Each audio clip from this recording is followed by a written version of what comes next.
Hello everybody, welcome to रॉयजिगवे की YouTube channel पर आप सभी लोगों का स्वागत है। अभिनंदन है वेल डियर स्टूडेंट्स। आज का वीडियो आपके लिए और सिर्फ आपके लिए। इस वीडियो के तहत आज आप सीखेंगे अंग्रेजी की महत्वपूर्ण जानकारी, स्पेसिफिक इंफॉर्मेशन और knowledge about English language from the starting और फ्रॉम द बेसिक वन, अर्थात जीरो से स्टार्ट करेंगे। आज हम बिल्कुल अल्फाबेट से स्टार्ट करेंगे, ABCD से स्टार्ट करेंगे, ताकि आप इसे बेहद अच्छे अंदाज में सीख सकें, समझ सकें। आपको सीखना क्यों है, आप समझना क्यों चाहते हैं? क्योंकि आप आने वाली कॉम्पिटिशन्स में, आने वाली परीक्षाओं में महत्वपूर्ण रूप से अच्छे मार्क्स लाना चाहते हैं, उनको क्वालिफाई करना चाहते हैं, तो निश्चित तौर पर यह वीडियो आपके लिए बेहद महत्वपूर्ण साबित होगा। इसलिए वीडियो के साथ आप अंत तक बने रहिएगा डियर स्टूडेंट्स। तो जैसा हम जानते हैं कि किसी भी भाषा, वो सिर्फ अंग्रेजी ही नहीं, कोई भी भाषा हो सकती है, उसकी शुरुआत अगर हम देखते हैं तो शुरुआत होती है SOUND, यानी साउंड से स्टार्ट होती है, आवाज से स्टार्ट होती है, ध्वनि से स्टार्ट होती है। और यही साउंड आगे चल करके कहीं ना कहीं रूप ले लेती है लेटर का, और लेटर आगे चल करके रूप ले लेते हैं वर्ड का, और वर्ड आगे चल करके रूप ले लेता है सेंटेंसेस का। यानी ये चार बातें जो हमारे लिए आज इस वीडियो के माध्यम से बेहद महत्वपूर्ण हो सकते हैं। तो इन चीजों को, इन बातों को बहुत ही ध्यान से देखिएगा, बहुत ही सावधानी के साथ देखिएगा, ताकि हमारा अनुभव, आपकी ऊर्जा दोनों मिलकर के अगर सही रास्ते पर चल रहे हैं, सही ट्रैक पर आ गए हैं, तो निश्चित तौर पर आप आने वाली कॉम्पिटिशन्स को क्वालिफाई कर ही जाएंगे डियर स्टूडेंट्स। तो अगर हम देखते हैं, वो चाहे कोई मनुष्य हो या कोई जानवर हो, शुरुआत हर व्यक्ति के जीवन की साउंड और ध्वनि से ही होती है। साउंड और ध्वनि ही होती है, चाहे वो किसी बर्ड की साउंड को ले लें, चाहे किसी डॉग की ले लें, किसी अन्य एनिमल की ले लें, या फिर मनुष्य के बच्चे की ले लें, सबकी शुरुआत साउंड से ही होती है। साउंड्स डेफिनेटली हर व्यक्ति की अपने अपने संदर्भ में है। हम ये नहीं कह सकते कि किसी भी जानवर की जो आवाज है, साउंड है, वो बिल्कुल निरर्थक है, उसका कोई सेंस नहीं है। हम ये कह सकते हैं कि उनकी प्रजाति के लिए, उनकी जाति के लिए, उनकी कम्युनिटी के लिए वो निश्चित तौर पर एक सार्थक है। और आप ये क्यों भूल रहे हैं कि कहीं ना कहीं जानवर भी, एनिमल्स भी, बर्ड्स भी हमारे ही कहीं ना कहीं किसी ना किसी काम में काम आते हैं।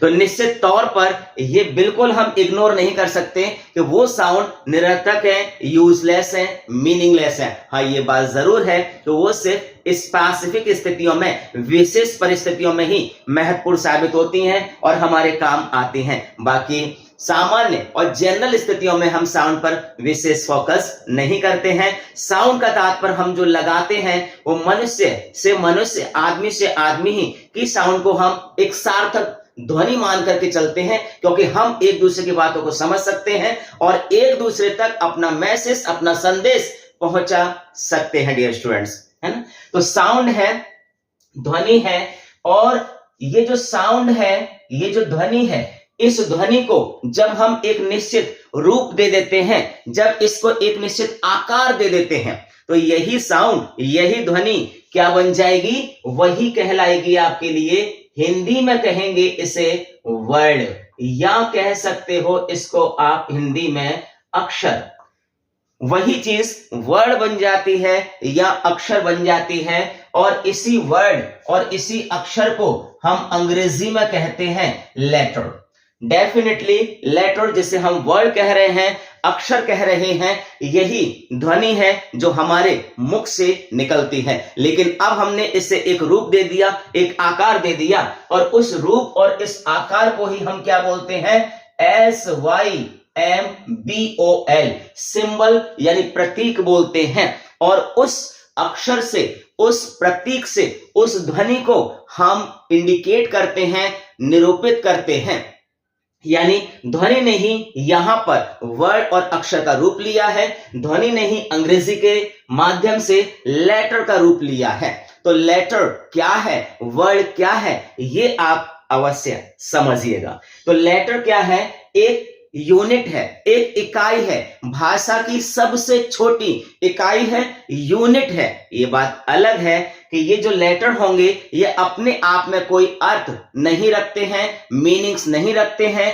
क्या आप कह सकते हैं निश्चित तौर पर कि इनका कोई मीनिंग होता है, इंडिविजुअली लेटर का कोई मीनिंग होता है? तो हम कहेंगे नहीं, हमारा आंसर होगा नहीं, हमारा जवाब होगा नहीं, इनका अपना कोई मीनिंग, कोई सेंस नहीं होता है। चलिए देख लेते हैं कि हमारे पास जो लेटर हैं, जैसे A, B, C, D, E, F, G, H, I, J, K, L, M, N, O, P, Q, R, S, T, U, V, W, X, Y और ये Z.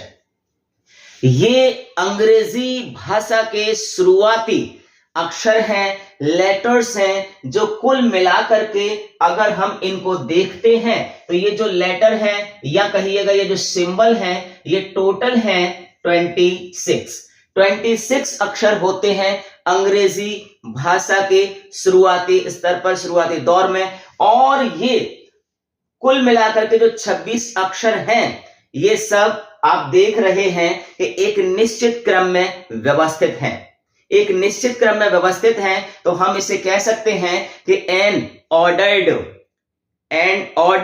And systematic arrangement of 26 letters, N ordered and systematic arrangements of 26 letters is called. क्या कहलाता है dear students? ये बात आपको पता है, आपकी नॉलेज में है, आपकी जानकारी में है, लेकिन हो सकता है कि इस समय मिस हो रही हो।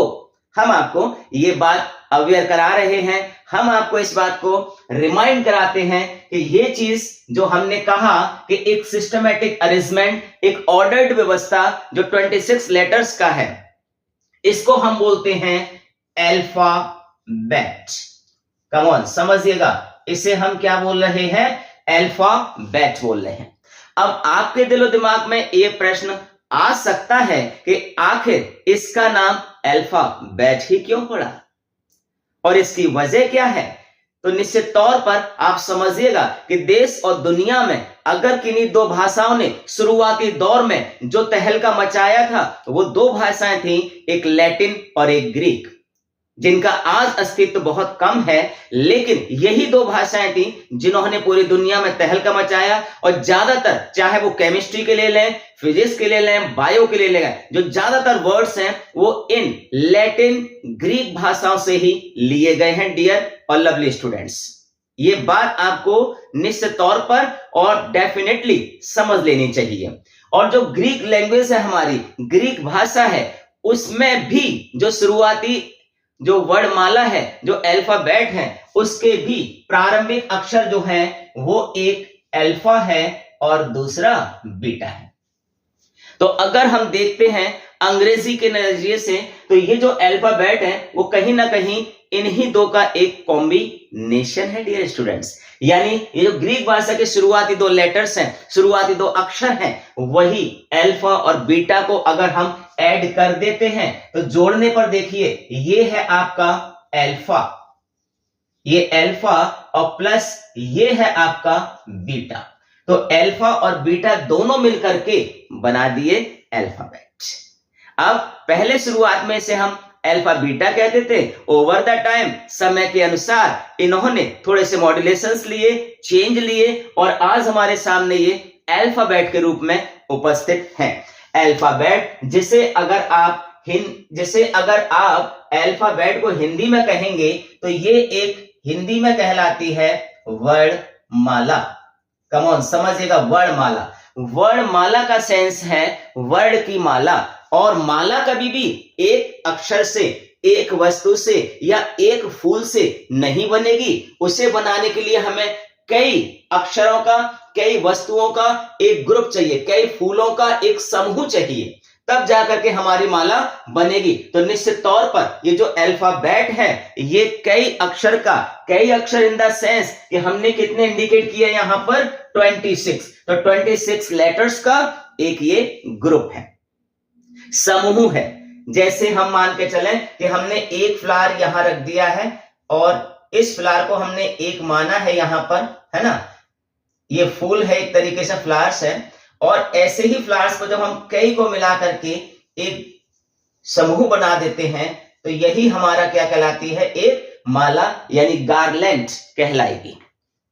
हिंदी में कहेंगे वर्णमाला। और एक इंडिविजुअल फूल से बहुत सारे फूल हैं तो मिल करके क्या बन जाती है, माला बन जाती है। एक सिंगल फूल से माला नहीं बनेगी। इसका मतलब ये अल्फाबेट हमने इस अंदाज में से आपके लिए लिया हुआ है। ये बात आपको स्पष्ट हो जानी चाहिए। वेल डियर स्टूडेंट्स, तो अल्फाबेट क्लियर हो गया। लेकिन कभी भी ये कंफ्यूजन में मत रहिएगा डियर स्टूडेंट्स कि इसमें 26 लेटर्स हैं तो क्या हम इसमें एस लगा सकते हैं? बिल्कुल नहीं। हमारा जवाब होगा बिल्कुल नहीं और आपका भी जवाब यही होना चाहिए कि बिल्कुल नहीं, हम इसमें एस नहीं लगा सकते, क्योंकि एस अगर हमने इसमें लगा दिया तो इसका अर्थ बदल जाएगा और वो अर्थ हो जाएगा भाषाएं, लैंग्वेजेस। यानी कई भाषाओं को हम बोलते हैं अल्फाबेट्स, हालांकि लैंग्वेजेस भी कहते हैं, लेकिन अल्फाबेट्स का भी मीनिंग वही हो जाएगा। तो हम वर्णमाला के नजरिए से फिर हट जाएंगे और सेंस उसका रॉन्ग हो जाएगा, गलत हो जाएगा डियर स्टूडेंट्स। तो इसलिए जब हम वर्णमाला की बात करेंगे तो उसमें एस का यूज हम नहीं करते, अल्फाबेट ही रखते हैं। कम ऑन, अल्फाबेट ही रहेगा। अल्फा प्लस बीटा ग्रीक भाषा के शुरुआती 2 अक्षरों से इसे हमने यहां पर लिया हुआ है। तो ये बात आपको बिल्कुल स्पष्ट हो जाती है। चलिए आगे बढ़ते हैं। अब अगर हम देखें कि हमारी इस इंग्लिश अल्फाबेट में कुल मिलाकर के जो लेटर्स हैं वो हैं कितने हैं, 26 हैं, 26 लेटर्स हैं डियर स्टूडेंट्स। अब इन 26 लेटर्स को जो हमारे ग्रामरियन हैं, जो हमारे भाषाविद हैं, जिन्होंने अंग्रेजी लैंग्वेज को आगे बढ़ाया, उन्होंने इन्हें 2 भागों में डिवाइड किया हुआ है, 2 भागों में बांटा हुआ है। कैसे, देखिए यहां उन्होंने ये ए है, ये ई है और ये आई है, ये ओ है, ये यू है। इन 5 अक्षरों को उन्होंने क्या कह दिया डियर स्टूडेंट्स, उन्होंने 5 इन अक्षरों को बोल दिया है कि ये वो ध्वनि है, वो आवाजें हैं जिन्हें उन्होंने क्या कहा है, उन्होंने कहा है इन्हें वॉवेल्स। कमान समझिएगा, इन्हें उन्होंने कहा है वॉवेल्स। यानी हिंदी में अगर हम इन्हें कहें तो इन्हें हम कहेंगे स्वर। ये हिंदी में स्वर कहलाते हैं और इंग्लिश में इन्हें वॉवेल कहते हैं। और संख्या में ये कितने हैं डियर स्टूडेंट्स, संख्या में ये हैं 5। संख्या में 5 हैं, हिंदी में स्वर हैं, इंग्लिश में वॉवेल्स कहते हैं। और बाकी के जो बचते हैं, अब क्योंकि कंप्लीटली ये 26 हैं तो अगर हम 26 में से 5 को सब्ट्रैक्ट करते हैं तो रिड्यूस करते हैं तो यहां बचते हैं 21। यानी जो बाकी के बचते हैं 21 उनको हम क्या कहेंगे, कॉन्सोनेंट्स कहेंगे। हिंदी में अगर हम समझें तो इनको हम व्यंजन कहेंगे। कम ऑन स्टूडेंट्स, क्या कहेंगे, व्यंजन कहेंगे। और इनकी संख्या कितनी है, 21 है। तो इस तरह से जो भाषाविद हैं उन्होंने इसे 2 भागों में बांटा हुआ है, जिन्हें हम वॉवेल्स कह सकते हैं और कॉन्सोनेंट कह सकते हैं। ये बात स्पष्ट है, ये बात आपकी समझ में आ जानी चाहिए, आपके दिलो दिमाग में ये चीज सेटल और फिक्स हो जानी चाहिए कि आखिर वॉवेल क्या है। अब जो वॉवेल है इन्हें हम अंग्रेजी की मात्राएं भी कहते हैं डियर स्टूडेंट्स। इस वॉवेल को हम या इन वॉवेल्स को हम अंग्रेजी की मात्राएं भी कहते हैं, क्योंकि जब भी किसी व्यक्ति का नाम अंग्रेजी में लिखेंगे आप तो फिर बिना वॉवेल्स के यानी बिना ए, ई, आई, ओ, यू के हम शायद ही लिख ही नहीं पाएंगे। वो रेयर केसेस में अगर कोई नाम आपको याद आ जाता है तो वो एक अलग पॉइंट होगा, एक अलग बात होगी, लेकिन हम जनरल लेवल पर बात करें तो संभव नहीं होता है। और इसीलिए इन्हें हम मात्राएं ऑफ इंग्लिश कहते हैं। और बाकी के जो 21 है वो हमारे लिए व्यंजन है, कॉन्सोनेंट है। तो ये बात आपको बिल्कुल स्पष्ट हो जानी चाहिए। आज आपने इस वीडियो के माध्यम से देखा है कि किस तरह से जो साउंड है वो लेटर में कन्वर्ट होती है, और लेटर्स हैं वो अंग्रेजी भाषा में कुल 26 हैं, और उन 26 लेटर्स को कुल मिलाकर के जब ये एक व्यवस्थित क्रम में है, एक प्रॉपर अरेंजमेंट के साथ हैं, प्रॉपर कॉम्बिनेशन में है, तो फिर उनको हम क्या बोलते हैं? अल्फाबेट बोलते हैं। और ये अल्फाबेट का जो निर्माण है, फॉर्मेशन ऑफ अल्फाबेट है, वो ग्रीक भाषा के पहले दो अक्षर अल्फा प्लस बीटा से हुई है। ओवर द टाइम इसे हम अल्फाबेट कहने लगे, शुरुआत में अल्फा बीटा कहते थे, लेकिन वक्त का यही तकाजा है कि वक्त के हिसाब से हमें चीजों को बदलना ही पड़ता है, और वो नेचुरली बदल ही जाती हैं। इसमें हमारा कोई कहीं पर भी मैनिपुलेशन नहीं है, हाथ नहीं है, वक्त के हिसाब से चेंज आ ही जाते हैं डियर स्टूडेंट्स। तो हमें उम्मीद है कि इतनी बातें आपकी समझ में आ गई होंगी, आपने इन्हें समझ लिया होगा। हमने आज चर्चा किया हुआ है साउंड्स को और लेटर को, साथ में अल्फाबेट को। हमने वोवेल्स की बात किया, कॉन्सोनेंट की बात किया, कितने वोवेल्स होते हैं, कितने कॉन्सोनेंट होते हैं। ये बहुत बेसिक जानकारी डियर स्टूडेंट्स। अगर इसको समझने में आप सफल हो गए तो फिर इसके आधार पर आपकी दीवार, आपकी जो नींव है वो बहुत मजबूत होगी, और आप उसके ऊपर एक बेहतर बिल्डिंग का निर्माण कर पाएंगे, यानी अंग्रेजी को भली भांति आप समझ पाएंगे डियर स्टूडेंट्स।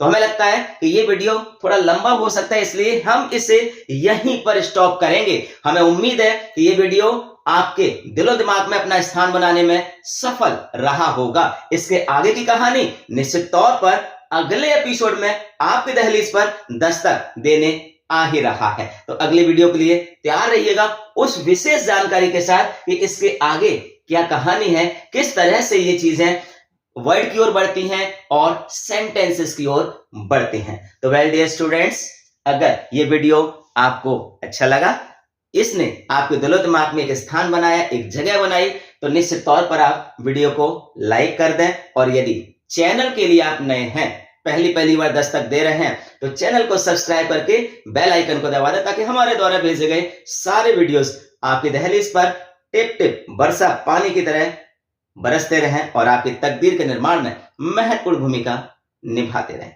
जय हिंद।